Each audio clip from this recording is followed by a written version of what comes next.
شالوم شالوم شالوم بيتسب እግዚአብሔር አምላኽ ከመይ ሓዲርኩም ሰላምን ጸጋን ናይ ክርስቶስ ይብዛሕልኩም ኣነ ዓኹም ሰላሕ ዲኔ ካብ ንክርስቶስ ዝገልጽ ትውልዲ ዓለም ለኻዊ ቤተ ክርስቲያን እዚ ናይ መዓልቲ ቃል ድብል መደብና ንጎ ድፉነዩ እግዚአብሔር አምላኽ ስሙ ዝተባረኸ ይኹን ሎሚ ድማ ነዚ መዓልቲ ዝኸውን ቃል ክንካፈዲና በዚ መዓልቲ ከነሳላስሎ ንውዕል ቃል ማለት እዩ ብፍላይቶም ንጎ ኣቲኹም ነዚ ቃል ትሰምዖ ሚዲቴት ክብሮ በቃ ኣብ መዓልቲ ምሳኹም ይወዓል ከምቲ ኢያሱ ዝበሎ ለይትን መዓልትና ሳላስሎ ዝበሎ በቃ እዚ ቃል ተዳኺ ሕልወና ንልብና እንደሉ ኮይና ታይም ሂብና ብጣዕሚ ነሳላስሎ ርግፀኛ ኣብ ላይፍ ፕሮስፐር ከግብረና ማለት እዩ ክብርና አምላኽ ይኹን ሎሚ መዓልቲ ንካፈሎ ቃል ድማ ጥበብ ስብሊ ሃሌሉያ ጥበብ መጽሐፍ ቅዱስ ጥበብ ዋና ነገር ይልዎ እግዚአብሔር አምላኽ ስሙ ዝተባረኸ ይኹን ጥበብ ኣብ ህይወት አገዳሲ እዩ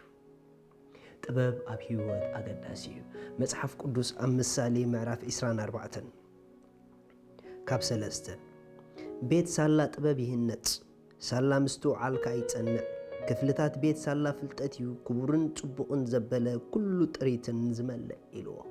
ሪኹም ኣብ ህይወት ካብቶም ኣዝዮም ኣገደስቲ ኢልና ንጽውዖም ናይ ውሽጢ ሓይሊ ሰለስተ ነጥቢ ኣብ ዝገሊጹልና ኣሎ ቤት ዝብሎ ዘሎ ንህይወትና እዩ ህይወት ሳላ ጥበብ ዝህነጽ ህይወት ሳላ ጥበብ ዝዓቢ ህይወት ሳላ ጥበብ ዝምልክዕ ህይወት ሳላ ጥበብ እዩ ካብ ግዜ ናብ ግዜ ስሩሑ እንዳቀጸለ ዝኸይድ ጥበብ ኣብ ዘለዎ ምህናጽ ኣሎ እሽነት ኣብ ዘለዎ ከዓ ምፍራስ ኣሎ ኩሉ ግዜ ክትሃንጽ ዝሕግዘካ ጥበብ እዩ መጽሐፍ ቅዱስ ኣብዚ ሕጂ ዘንበብኩልኩም ጥበብ ምስተውዓል ፍልጠት ዝብሉ ነገራት ገሊጹልና ኣሎ ሪኢኹም ኣሕዋት ፍልጠት ሃሊካ ምስተውዓል ተዘይብልካ ትርጉም የብሉን ምክንያቱ ነቲ ዝፈሊጥካዮ ዘለኻ ፍልጠት ብልብኻ ብመንፈስካ አንደርስታንድ እንድሕር ዘይጌርካዮ ክትሕዞ ይትኽእልን ኢኻ ነቲ አንደርስታንድ ዝገበርካዮ ግን ኣብ ላይፍካ ፕራክቲካሊ ክትነብሮ ኣፕላይ ክትገብሮ ዝሕግዘካ ግን ዊዝደም እዩ ገለ ሰባት ኣብ ፍልጠት እዮም ጠጠኢሎም ዘለዉ ገለ ሰባት ኣብ አንደርስታንዲንግ እዮም ጠጠኢሎም ዘለዉ ገለ ሰባት ግን ኣብ ዊዝደም በፂሖም እዮም ሪኢኹም እቶም ኣብ ዊዝደም ዝበፅሑ ብፍልጠት መልክዕ ኣይኮነን ቃል ኣምላኽ ኣብ ርእሶም ዘሎ ኖ ቃል ኣምላኽ ፕራክቲካሊ ላይፎም እዩ ነቲ ፈሊጥናዮ ዘለና ፍልጠት ክንነብሮ ዝሕግዘና ኣክሽን ክንወስድ ዝሕግዘና ዊዝደም እዩ ሪኢኹም ዊዝደም ነቲ ውሽጢ ዘሎ ፍልጠት ላይፍና ዘግብሮ ዓቕሚ ወይ ሓይሊ እዩ ምክንያቱ ዊዝደም ኣፕሊኬሽን ስለ ዝኾነ ዝፈለጥካዮ ነገር ክትነብሮ ዝሕግዘካ ዊዝደም እዩ ገለገለ ሰባት ኣጋጢሞምኩም ኣይፈልጡን ብዙሕ ነገር ይዛረቡ ብዙሕ ነገር ንፈልጥ ኢና ይብሉ ግን ኣብቲ ዝፈልጥዎ ንርእሶም ደይትረኽባ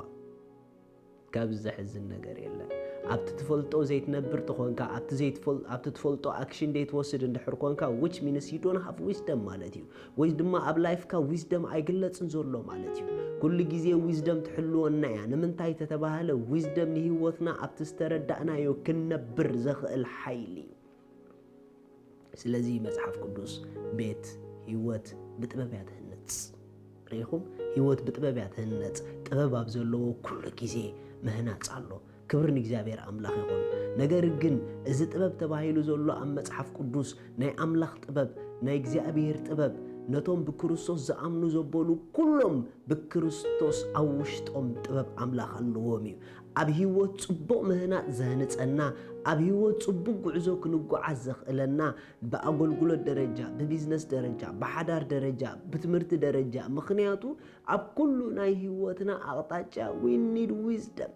ጥበብ የድልየና እዩ ሓዳር ጥበብ ተዘይብሉ ኣይምዕርግን እዩ ኣገልግሎት ጥበብ ተዘይብሉ ኣይምዕርግን እዩ ኩሉ ግዜ ጥበብ ዘይብሉ ነገር ብዙሕ ምኽሳር ኣሎ ሓቂ እኳ ክንሱት ሒዝካዮ ዘለኻ ጉዕዞ ሰኣን ጥበብካ ግን ብዙሕ ከተባላሹ ትኽእል ኢኻ ጥበብ ትሕልወካ እያ ጥበብ ኣውራ ነገር እያ ንጥበብ ድለያ እዩ ዝብል መጽሓፍ ቅዱስ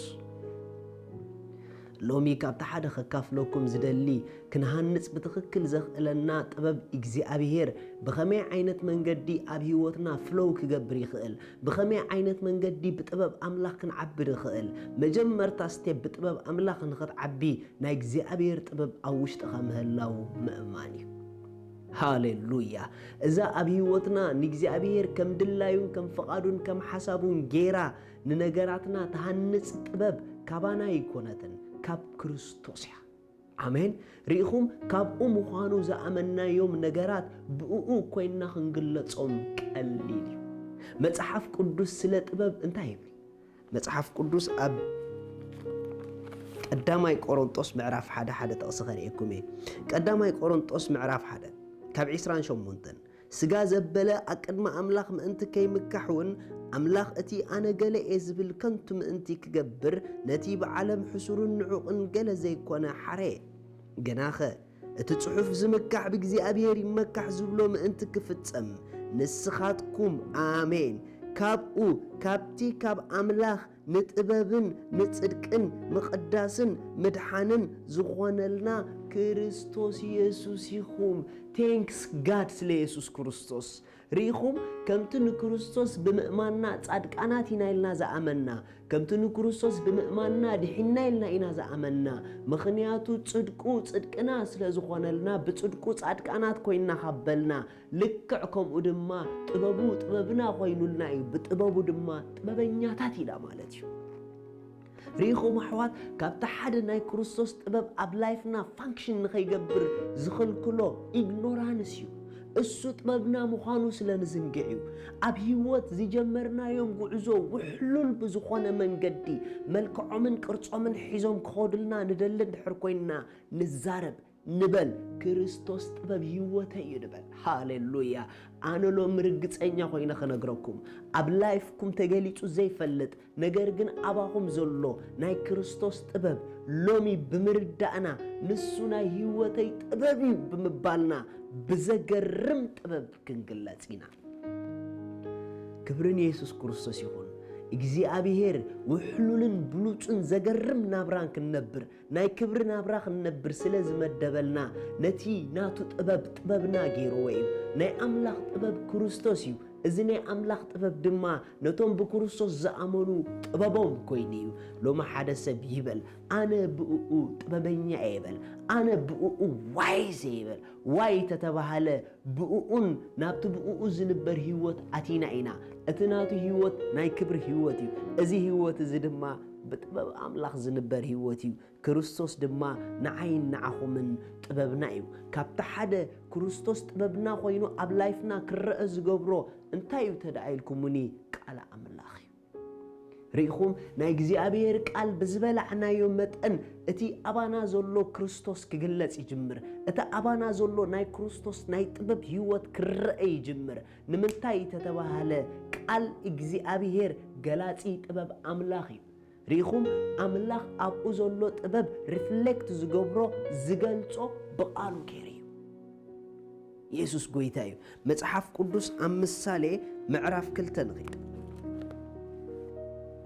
زقلطفوكم زولو تحساب كأتولكم دلي مثالي معرف كلتن كاب حدا ودي إذن خانا بطبب مئنت خقلب لبخاونا مستوعال مئنت كدنن إلكاس نقالاتي انت تقبل كايو نتئزازاتي كأمساخا انت أرنب كايو ريخوم ودي إذن خانا بطبب مئنت خقلب بطبب مئنت ختقلت بمستوعال مئنت ختقلت تدلن تدعوخونكا لبخانا بقالاتي يقلب نقالاتي مساخا أرنبوم نقالاتي بلبخا حزوم نقالاتي ميديتيت قبروم شعو تطببك خوينو زولو كريستوس طببك خوينو اب هيوت كرأخ تريخا بناتو طبب نهيوت كتنبراخ جمريخا نجرجن اتا اباخا زولو ناي كريستوس طبب بتطبب اب هيوت نختنبر زخلكان زحجزكان ناي طبب قاليو ناي طبب قال دما ناي እግዚአብሔር قاليو قال املاخ نورمال قال ايكونن